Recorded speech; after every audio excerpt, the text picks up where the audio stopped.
Hi and welcome to lecture 3 of free options trading course. Lecture 1 और lecture 2 complete हो गया है। Lecture 1 में हमने सारे बेसिक्स जाने, ऑप्शंस ट्रेडिंग होती क्या है और उससे रिलेटेड सारे कॉन्सेप्ट सीखे। सेकंड वीडियो में हमने ऑप्शन ग्रीक्स के बारे में जाना और आज हम ऑप्शंस बाइंग और ऑप्शन सेलिंग के बारे में डिटेल में जानेंगे। पहले डायरेक्टली स्टार्ट करते हैं और मैं आपको एक एग्जांपल के साथ पहले ऑप्शंस बाइंग और ऑप्शन सेलिंग समझाने की कोशिश करता हूँ। तो हम हमारे फर्स्ट वीडियो के एग्जांपल की तरह इसमें भी हम एक फ्लैट के एग्जांपल से जाएंगे।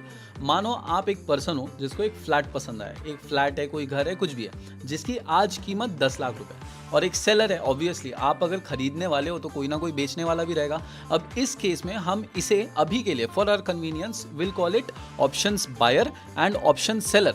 जो हम फ्लैट खरीदने वाले हैं हम अपने आप को बायर बुलाएंगे और जो बेचने वाला है उसे सेलर बुलाएंगे। ठीक है, सिंपल क्लियर। अब मानते हैं फ्लैट की कीमत आज है 10 लाख रुपए और आपको लगता है कि इस फ्लैट की कीमत किसी रीजन की वजह से, मानो आपके पास कोई अफवाह आई है, कोई नोटिस आई है, आपको लगता है यहाँ पर एक मॉल बनने वाला है जिससे इस फ्लैट की कीमत कल जाकर 10 लाख की जगह 20 लाख होने वाली है। अब ये बात आपको पता है, आपने क्या किया, सेलर के साथ कॉन्ट्रैक्ट किया कि मैं आज इसे नहीं खरीदूंगा, मैं 1 महीने बाद इसे 10 लाख रुपए की कीमत में, जो आज इसकी कीमत है, इसी रेट पर खरीदूंगा। अब सेलर बोलेगा मैं क्यों तुझे 10 लाख रुपए का बेचूं 1 महीने बाद, मैं अभी बेच सकता हूँ या तो फिर मैं 10 का, अगर ये कल जाकर बढ़ जाएगा तो आप उस चीज़ पर उसे बोलते हो कि चलो ठीक है, एक काम करो, ये लो 10 लाख रुपए की 10,000 रुपए का मैं बुकिंग दे रहा हूँ। 10,000 रुपए या 20,000 रुपए तुमने एडवांस बुकिंग दे दिया, जो कि आपने ऊपर से दिया है। अब ये 20,000 रुपए के एडवांस के चक्कर में सेलर ने सोचा कि यार मुझे तो एक्स्ट्रा का 20,000 रुपए फुकट में मिल रहा है, 10 लाख रुपए में तो वैसे भी ये बिकना है और 20,000 रुपए जस्ट 1 महीना रुकने का चार्ज है। अब मानो एज पर द कॉन्ट्रैक्ट तुमने क्या किया, अब तुमने कॉन्ट्रैक्ट बना लिया कि मैं इसे 10 लाख रुपए की कीमत में 1 महीने बाद खरीदूंगा, चाहे उसकी कीमत उस टाइम पर कुछ भी हो, चाहे वो गिर जाए चाहे वो बढ़ जाए।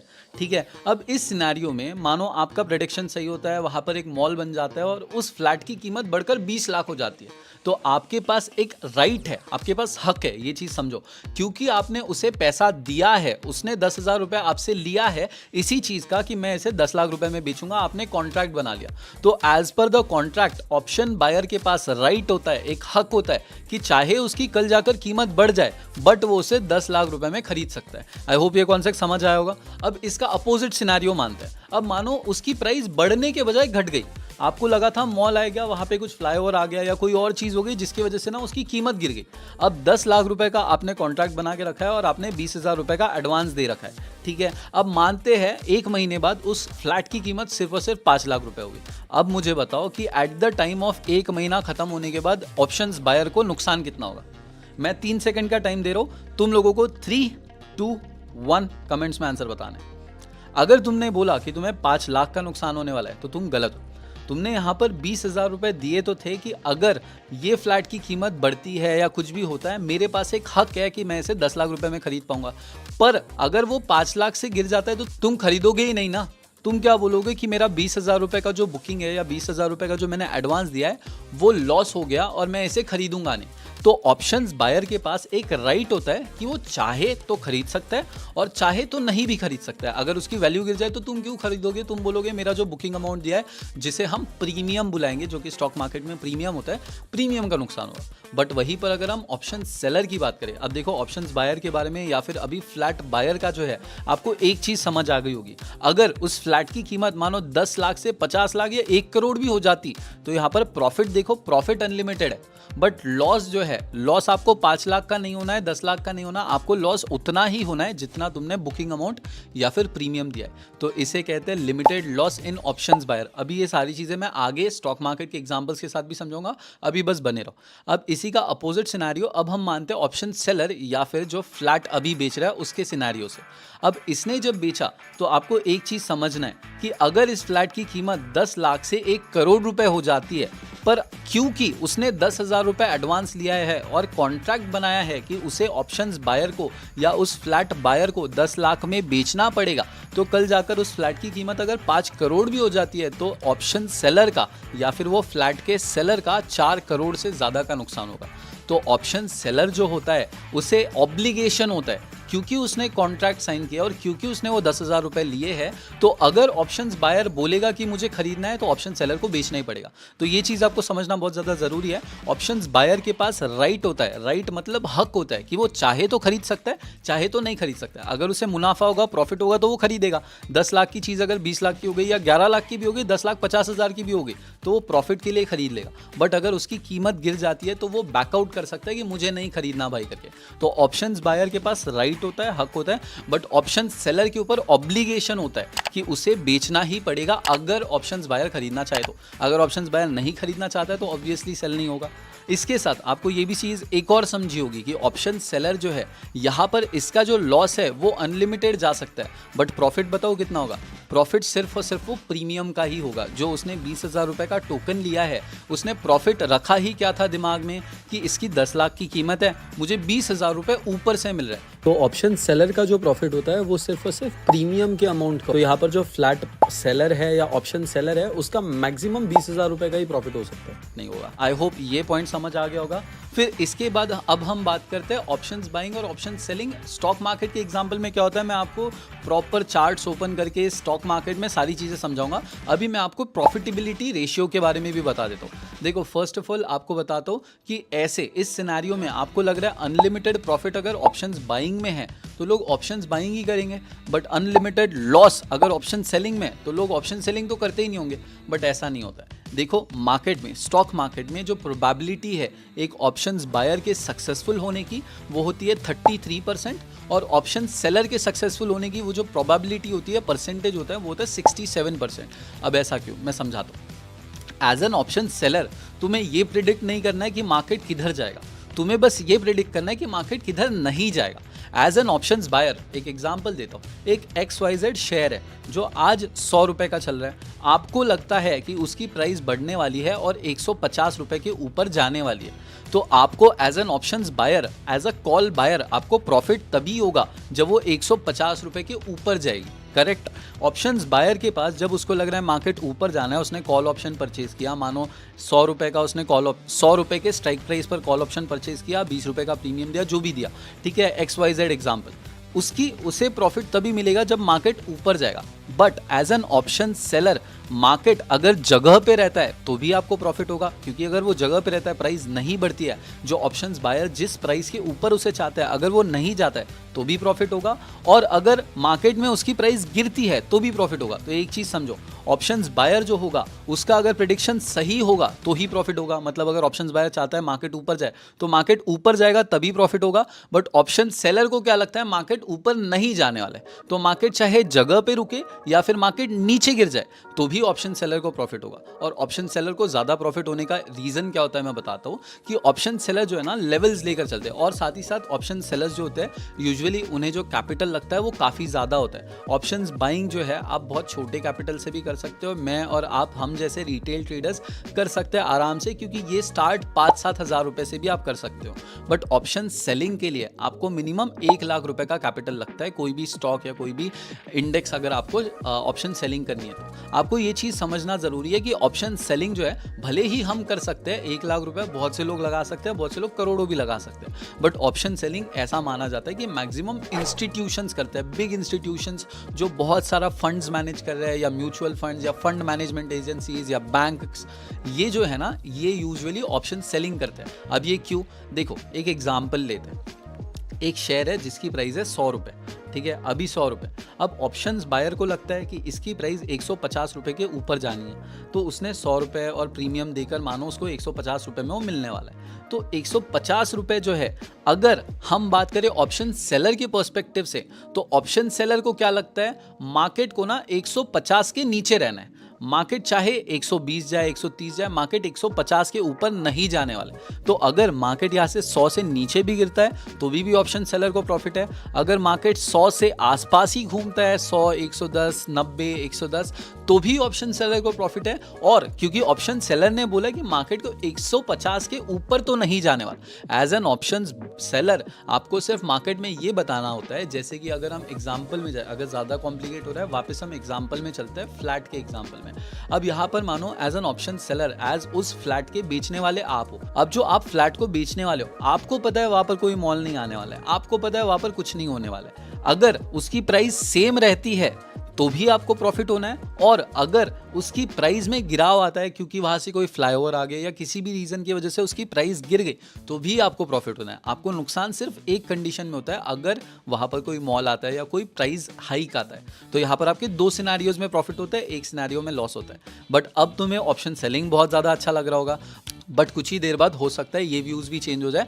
मैं सारी चीज़ें आगे बताता हूँ, मैं जब लाइव चार्ट्स पे जाऊँगा और साथ ही साथ आपको लाइव अकाउंट में ऑप्शन सेलिंग, ऑप्शंस बाइंग दिखाऊंगा ना, तब आपके व्यूज़ चेंज हो सकते हैं। अभी मैं सारे पॉइंट्स पहले समझा देता हूँ। तो क्योंकि ये जो सीरीज़ है, जो लोग हज़ारों और लाखों में बेचते हैं, मैं ये आपको कम्प्लीटली फ्री पढ़ा रहा हूँ। तो प्लीज़ हो सके तो वीडियो को लाइक करना, चैनल को सब्सक्राइब करना और कमेंट्स करके बताना कि सीरीज़ और वीडियोस कैसी लग रही है। अब एक और चीज़ बताना बहुत ज़्यादा ज़रूरी है, वो ये है कि मैं आपको ये फ्लैट के एग्जाम्पल से इसलिए समझा रहा हूँ क्योंकि ये समझने में बहुत आसान बन जाता है और एज बिगिनर्स आपके दिमाग में घुस जाता है। बट अगर हम स्टॉक मार्केट की बात करें, ऑप्शन ट्रेडिंग की बात करें, तो ज़रूरी नहीं है कि आप 1 महीने के लिए आपको वो ऑप्शन होल्ड करके रखना पड़ेगा या फिर वो कॉन्ट्रैक्ट होल्ड करके रखना पड़ेगा। जैसे कि आपने बात किया, हमने एक कॉन्ट्रैक्ट की बात की कि ऑप्शंस बायर ने इस ऑप्शन सेलर से या फिर फ्लैट के बायर ने फ्लैट के सेलर से कॉन्ट्रैक्ट बनाया है जिसके अंडर 1 महीने बाद वो खरीदने वाला है। बट अगर ऑप्शंस बायर या फिर वो फ्लैट का बायर चाहे तो वो कॉन्ट्रैक्ट भी किसी और को बेच सकता है।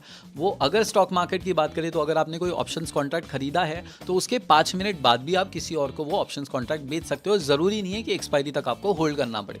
अब देखो, हमने सेलर की जो बात की, हमने बताया कि 2 सिनेरियोज में उससे प्रॉफिट होना है, एक ही सिनेरियो में लॉस होना है। बट ऑप्शन सेलिंग में एक चीज आपको समझना जरूरी है, लॉस जो है वो आपका अनलिमिटेड होता है बट प्रॉफिट लिमिटेड होता है। एक एग्जांपल देता है, आपको लगता है एक XYZ शेयर है जिसकी प्राइस जो है 100 रुपए की है। ऑप्शन सेलर के पर्सपेक्टिव से अभी हम समझेंगे और ऑप्शंस बायर के पर्सपेक्टिव से पहले मैं आपको बताता हूँ। ऑप्शंस बायर को लगता है 100 रुपए का शेयर है, 100 रुपए के ऊपर जाने वाला है, मतलब भागने वाला है, और उसने 5 रुपए का प्रीमियम दिया इस शेयर का कॉल ऑप्शन परचेज करने के लिए। 5 रुपए का प्रीमियम दिया और 100 रुपए का कॉल ऑप्शन परचेज कर लिया। अब यहाँ से मार्केट जितना जितना ऊपर जाएगा उसे उतना अनलिमिटेड प्रॉफिट होगा।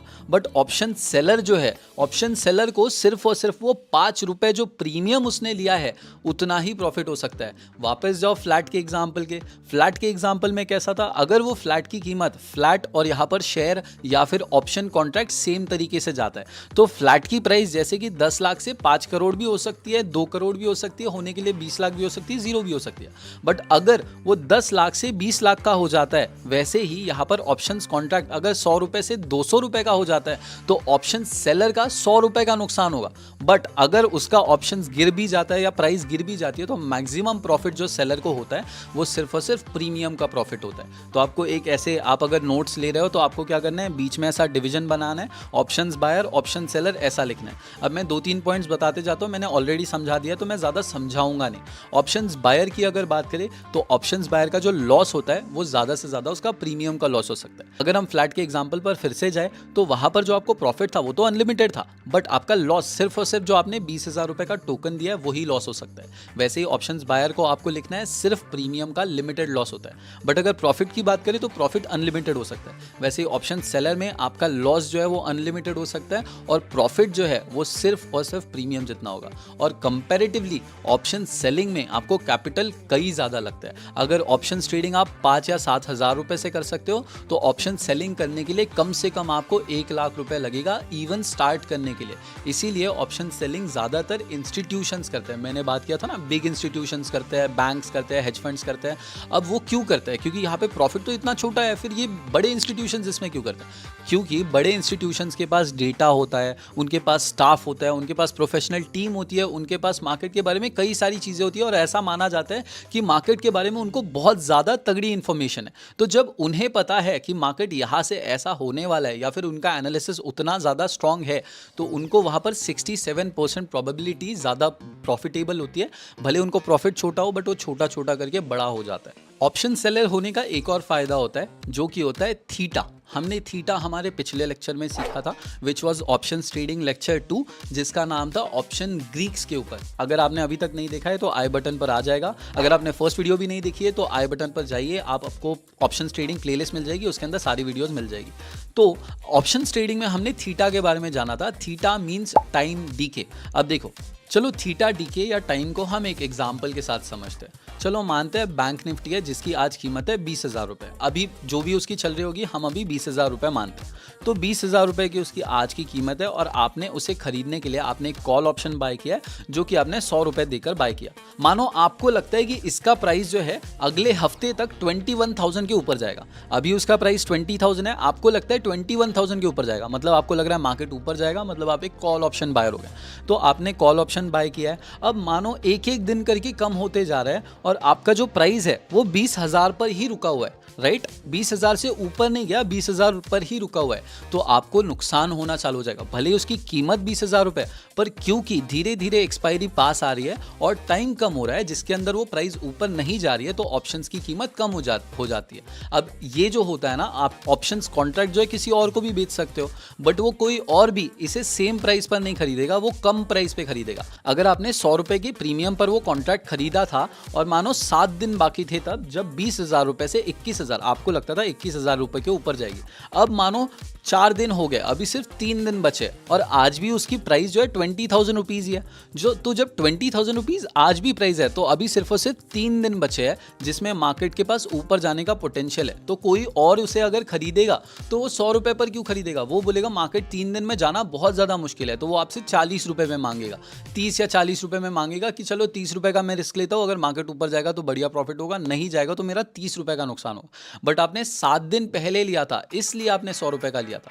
सो थीटा डीके मतलब क्या होता है? ऑप्शंस बायर के अगेंस्ट वर्क करता है। जैसे जैसे टाइम खत्म होते जाता है वैसे वैसे ऑप्शंस की प्राइस जो है, प्रीमियम की जो प्राइस है जो ऑप्शंस बायर ने लिया है, उसकी प्राइस घटते जाती है। ऑप्शंस बायर के अगेंस्ट वर्क करता है। आई होप आपको ये सिंपली समझ आया होगा, पर फिर भी हम एक एग्जाम्पल के साथ लेकर चलते हैं। तो मानो कि 20,000 रुपये का निफ्टी है, 21,000 रुपीज़ का उसका स्ट्राइक प्राइस है। स्ट्राइक प्राइस आपको पिछले लेक्चर्स में मैंने समझा दिया, फर्स्ट लेक्चर में समझा। अगर अभी तक नहीं देखा है तो आई बटन पर क्लिक करो, आपको वीडियोस मिल जाएगी। तो ऑप्शंस बायर को क्या लगता है? 21,000 रुपीज़ के ऊपर मार्केट जाएगा। ऑप्शन सेलर को लग रहा है कि नहीं जाएगा, इस वजह से उन्होंने कॉल ऑप्शन इन्हें सेल किया है। ऑप्शंस बायर को कॉल ऑप्शन सेल किया है ऑप्शन सेलर ने।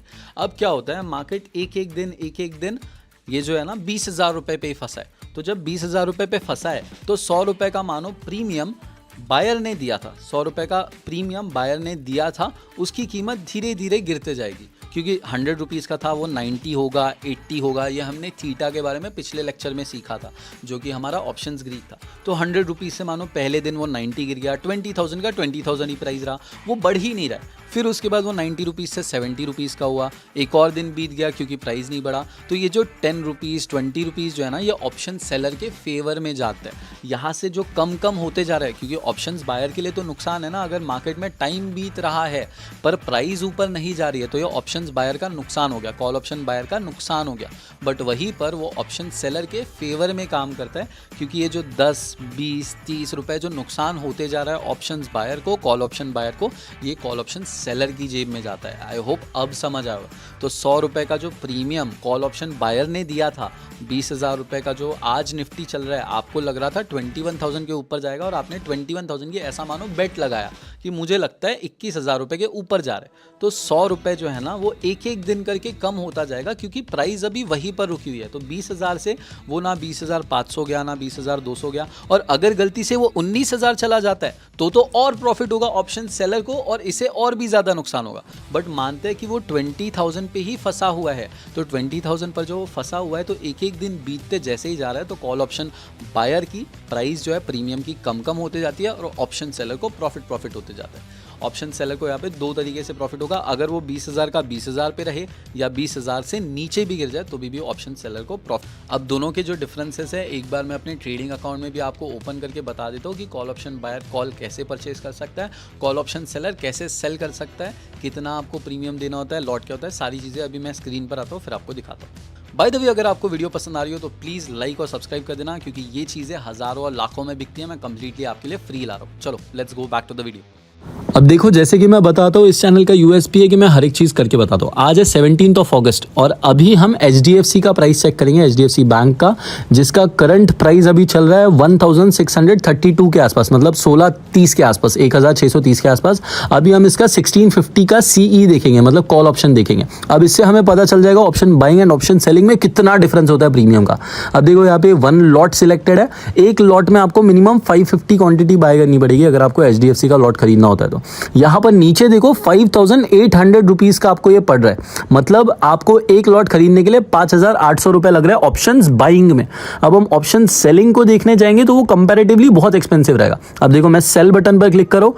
अब आप देखो सेम चीज, एक लॉट आपको ऑप्शन सेल करने के लिए 1,42,380 रुपीज लग रहा है, मतलब वहां पे जो 5,800 या 6,000 रुपए में हो रहा था, यहाँ पर 1,40,000 रुपए लग रहा है। देखो, ऑप्शन बाइंग में 5,800 रुपए लग रहा था एक लॉट खरीदने के लिए, और यहाँ पर ऑप्शन सेलिंग करने के लिए इतना एक्सपेंसिव पड़ रहा है। वैसे ही हम दूसरा कोई ऑप्शन देखते हैं, जैसे कि एसबीआई का देख लेते हैं। एसबीआई की जो करंट प्राइस है वो चल रही है 812 रुपए के आसपास, तो हम 850 रुपीज के आसपास का सीई देख लेते हैं। तो SBIN 850 टाइप करेंगे। सीई मतलब call option. Call option purchase करने के लिए, कॉल ऑप्शन बाय करने के लिए आपको 2,400 रुपए लग रहा है कुछ करीब, और वही कॉल ऑप्शन सेल करने के लिए देखो आपको 87,000 रुपीज लग रहा है। इतना डिफरेंस होता है, इतना बड़ा डिफरेंस होता है option buying and option selling के लिए। ऑप्शन बाइंग में बहुत छोटे अमाउंट से भी आप ऑप्शन बाइंग कर सकते हो, ऑप्शन सेलिंग के लिए आपको एक बड़ा कैपिटल लगता है, बिना बड़े कैपिटल के पॉसिबल नहीं है। एक और चीज़ जो है जो ऑप्शन सेलर के फेवर में वर्क करती है वो ये है कि ऑप्शन सेलर को ये नहीं बताना कि मार्केट में क्या होने वाला है, उल्टा उसे ये बताना है कि मार्केट में क्या नहीं हो सकता।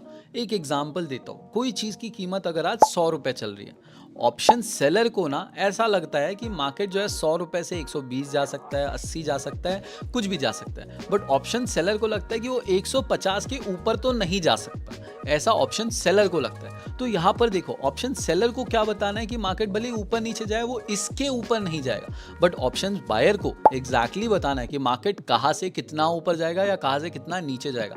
ये एक और बेनिफिट होता है जो कि ऑप्शन सेलर होने का होता है। और क्योंकि ऐसा माना जाता है ऑप्शन सेलर के पास टीम होती है, क्योंकि big institutions usually option sellers होते हैं, तो उनके पास डेटा होता है मार्केट का। उनको ये तो बताना ही है कि सिर्फ मार्केट कहाँ नहीं जाएगा, उसके साथ उनके पास डेटा होता है, एनालिसिस होता है, उनके पास पूरी टीम होती है, बहुत अच्छा उनके पास स्टैटिस्टिक्स होता है, ऐसा माना जाता है। इस वजह से ऑप्शन सेलर के प्रॉफिटेबल होने के चांसेस ज़्यादा होते हैं, बट ऑप्शन सेलर को काफ़ी ज़्यादा कैपिटल लगता है। एक और चीज़ जो हम कवर कर सकते हैं इस वीडियो के अंदर, दैट इज़ हेजिंग।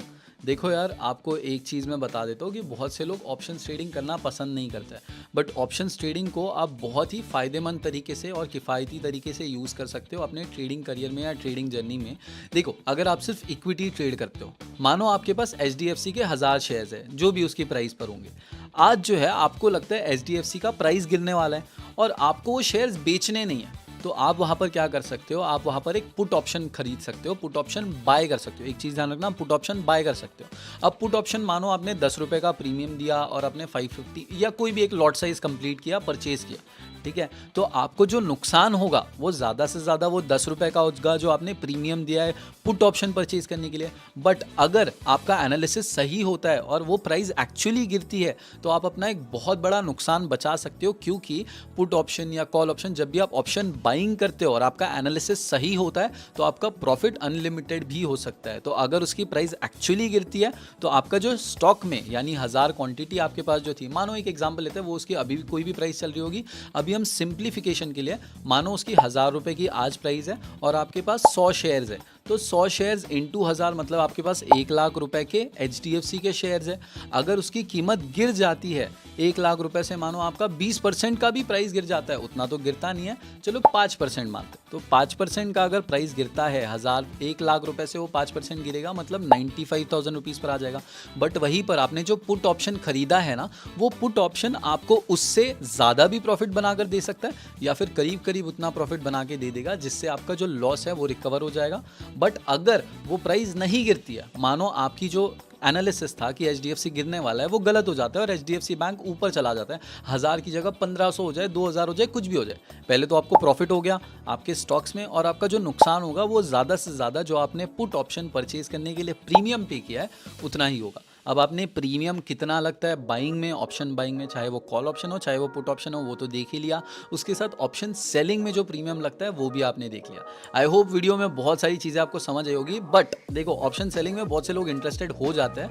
मैं आपको बता रहा हूँ कि वैसे कि ऑप्शन सेलिंग में बहुत ज़्यादा कैपिटल लगता है, मिनिमम 1 लाख रुपए का कैपिटल लगता है। तो मैं आपको एक ऐसा तरीका भी बताने वाला हूँ आगे के लेक्चर्स में, जिससे आप बहुत ही कम पैसों से भी ऑप्शन सेलिंग स्टार्ट कर सकते हो। भले ही एकदम ज़्यादा ऑप्शंस बाइंग जितना कम नहीं होगा, बट वो 50, 60, 70% से ज़्यादा आपकी कीमत कम करके आप ऑप्शन सेलिंग कर सकते हो। वो कैसे करना है हम आगे के लेक्चर्स में सीखेंगे। तो मेक श्योर कि वीडियो को लाइक करना। अब आपके मन में एक और सवाल बहुत ज़रूर आ रहा होगा कि ऑप्शंस बाइंग मुझे करनी चाहिए या ऑप्शन सेलिंग करनी चाहिए। देखो, ये तो मैंने सारे पॉइंट्स बता दिए कि ऑप्शंस बाइंग के क्या प्रॉफिट होते हैं, ऑप्शंस बाइंग के क्या फ़ायदे होते हैं और ऑप्शन सेलिंग के क्या फ़ायदे होते हैं और नुकसान होते हैं। अब डिसीजन तो इन दी एंड आपका है, और ये बहुत सब्जेक्टिव चीज़ है क्योंकि ये डिपेंड करेगा आपके पास क्या कैपिटल है, आप किस तरीके से ट्रेड करते हो। वैसे अभी आप तो बिगिनर होगे मोस्ट प्रॉबेबली, अगर आप ये सीरीज़ देख रहे हो, या फिर इंटरमीडिएट ट्रेडर हो, तो आप options buying and option selling तब डिसाइड कर सकते हो जब तक ये पूरा कोर्स कंप्लीट हो जाए। और साथ ही साथ देखो, ऑप्शंस बाइंग में आपके पास एक छोटा कैपिटल लगता है, ऑप्शन सेलिंग में आपको एक बड़ा कैपिटल लगेगा।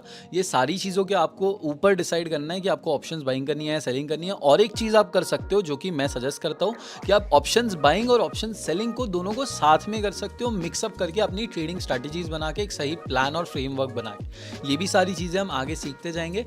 अब आई होप हर एक चीज़ जो मैंने आपको इस वीडियो में समझाई, सारी चीज़ें समझ आई होगी। ऑप्शन सेलिंग कम पैसों से कैसे करना है वो देखने के लिए आप मेरे साथ आगे बने रहिए। नेक्स्ट वीडियो में हम ऑप्शन चेन एनालिसिस के बारे में जानेंगे, या फिर हम ऑप्शन सेलिंग के बारे में जानेंगे। दोनों में से एक कॉन्सेप्ट हम नेक्स्ट वीडियो में कंसिडर करने वाले और पढ़ने वाले।